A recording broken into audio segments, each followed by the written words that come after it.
അൻസാരി, നിങ്ങളെയൊക്കെ നിഷ്കരുണം തള്ളിക്കളയുന്നവരോട് എന്തിനാണ് ഈ സമരസപ്പെട്ട് പോയത്? എന്തിനാണ് അവർക്ക് വോട്ട് മറിച്ചു കൊടുത്തത്? ഇപ്പം മനസ്സിലായല്ലോ.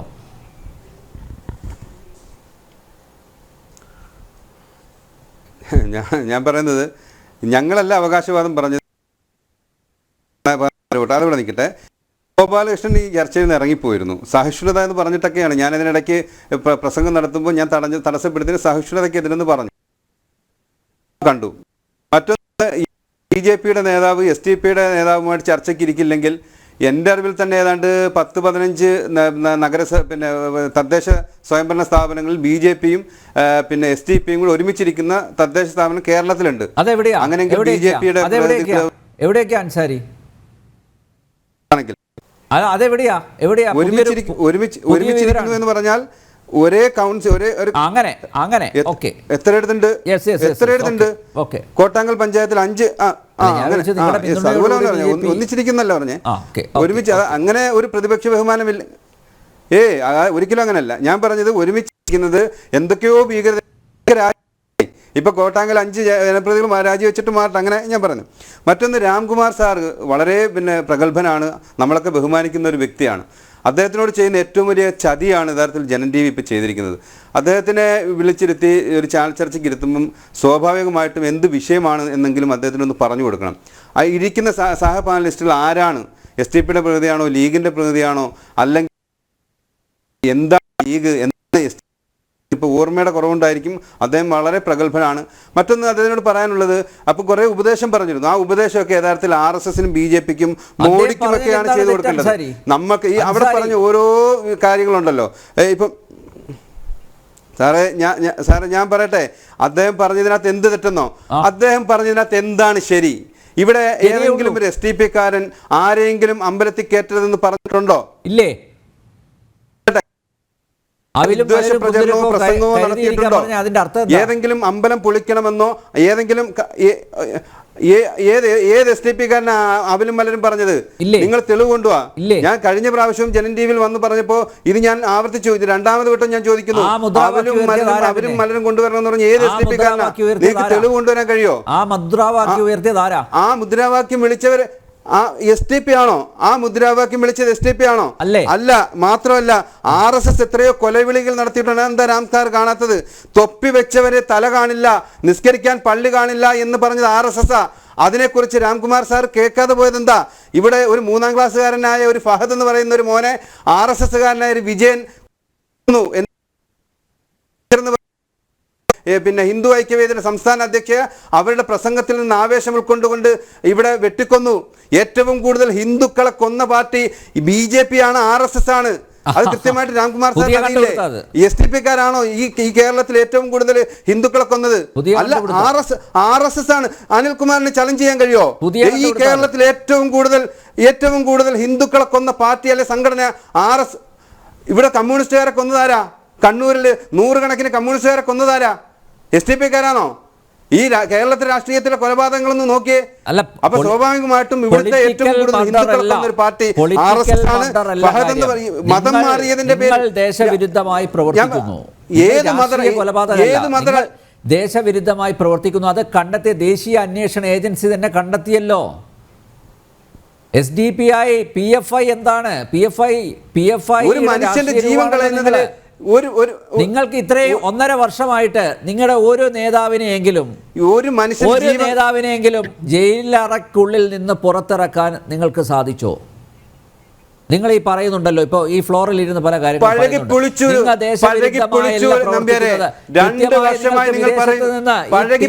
വളർത്തുന്നതിനുള്ള ഫണ്ട് ലഭിക്കുന്നു എന്നടക്കം NIA കണ്ടെത്തിയില്ലേ?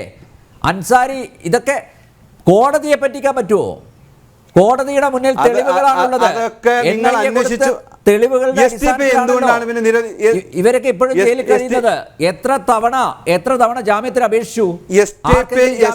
കഴിഞ്ഞ 16 വർഷം STPI കഴിഞ്ഞ 16 വർഷമായി പ്രവർത്തിക്കുന്നു.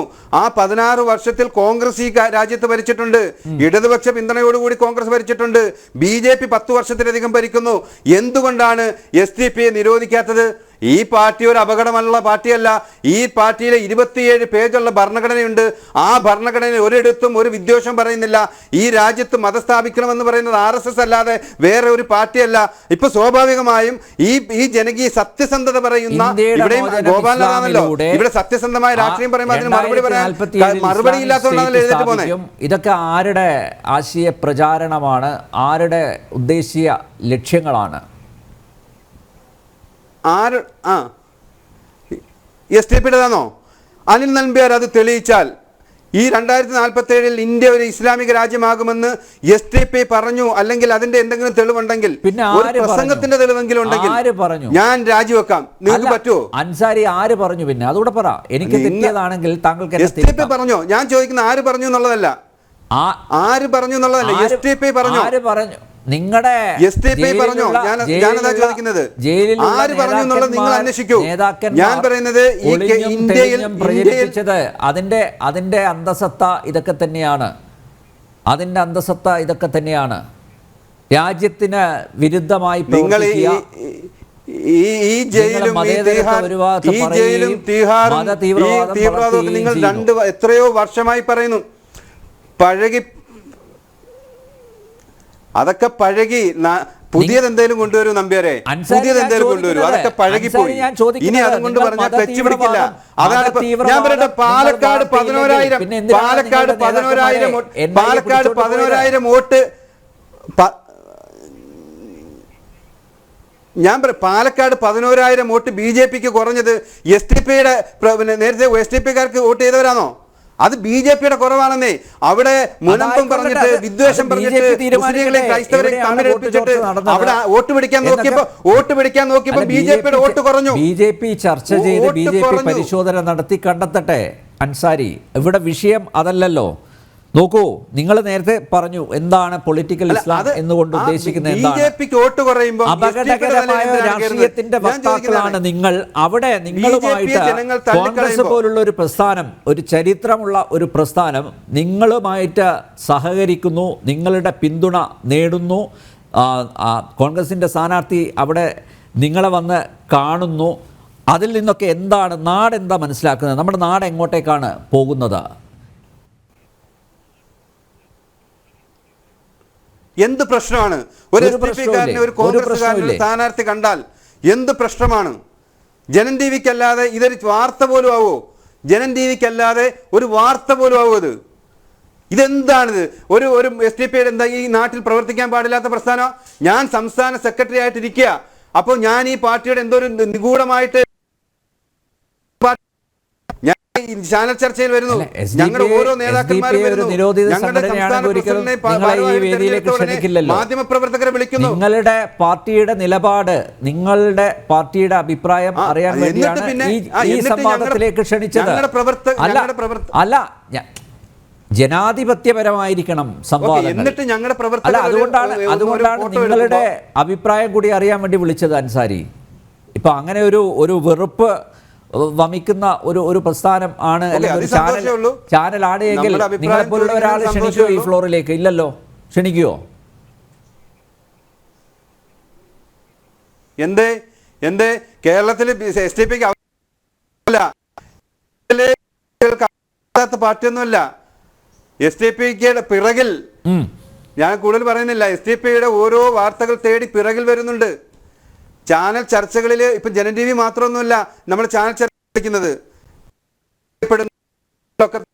പാർട്ടിയുടെ പ്രതിനിധികളായി ഞാൻ പോയിട്ടുണ്ട്, പാർട്ടിയുടെ മറ്റു പ്രതിനിധികളൊക്കെ പോയിട്ടുണ്ട്. അങ്ങനെ മാധ്യമങ്ങൾ അകറ്റി നിർത്തി. അല്ല, ഇനി ഒറ്റ ചോദ്യത്തിന് ഇപ്പം നമ്മുടെ സേനാപതി വേണു പറഞ്ഞല്ലോ, ആദ്യം പറഞ്ഞു ഇതാണ് പ്രസിഡന്റ്. കോൺഗ്രസിന്റെ ഏതെങ്കിലും ഒരു നേതാവ് SDPയുടെ വോട്ടുകൾ അഭ്യർത്ഥിച്ച് SDPI സംസ്ഥാന നേതൃത്വത്തെ സമീപിച്ചിട്ടുണ്ടോ? നിങ്ങളുടെ പാർട്ടി ഓഫീസിൽ വന്നിട്ടുണ്ടോ? രഹസ്യമായിട്ടുള്ള എന്തെങ്കിലും ധാരണ ഉണ്ടാക്കിയിട്ടുണ്ടോ?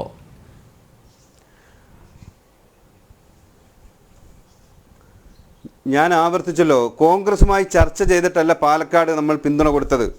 അവിടെ നിലവിലുള്ള വിദ്വേഷ രാഷ്ട്രീയത്തിനെതിരെ, വർഗീയ രാഷ്ട്രീയത്തിനെതിരെ അതൊരു കാരണവശാലും കേരളത്തിൻ്റെ മതനിരപേക്ഷത തകരുന്ന നിലയിൽ വളരരുത്, വിജയിക്കരുത്. ബോധ്യത്തിന്റെ അടിസ്ഥാനത്തിൽ നമ്മൾ വിജയസാധ്യതയുള്ള ഒരു പാർട്ടിയെ അല്ലെങ്കിൽ മുന്നണിയെ പിന്തുണച്ചു. അത് ആരും ചർച്ച ചെയ്തിട്ടല്ല.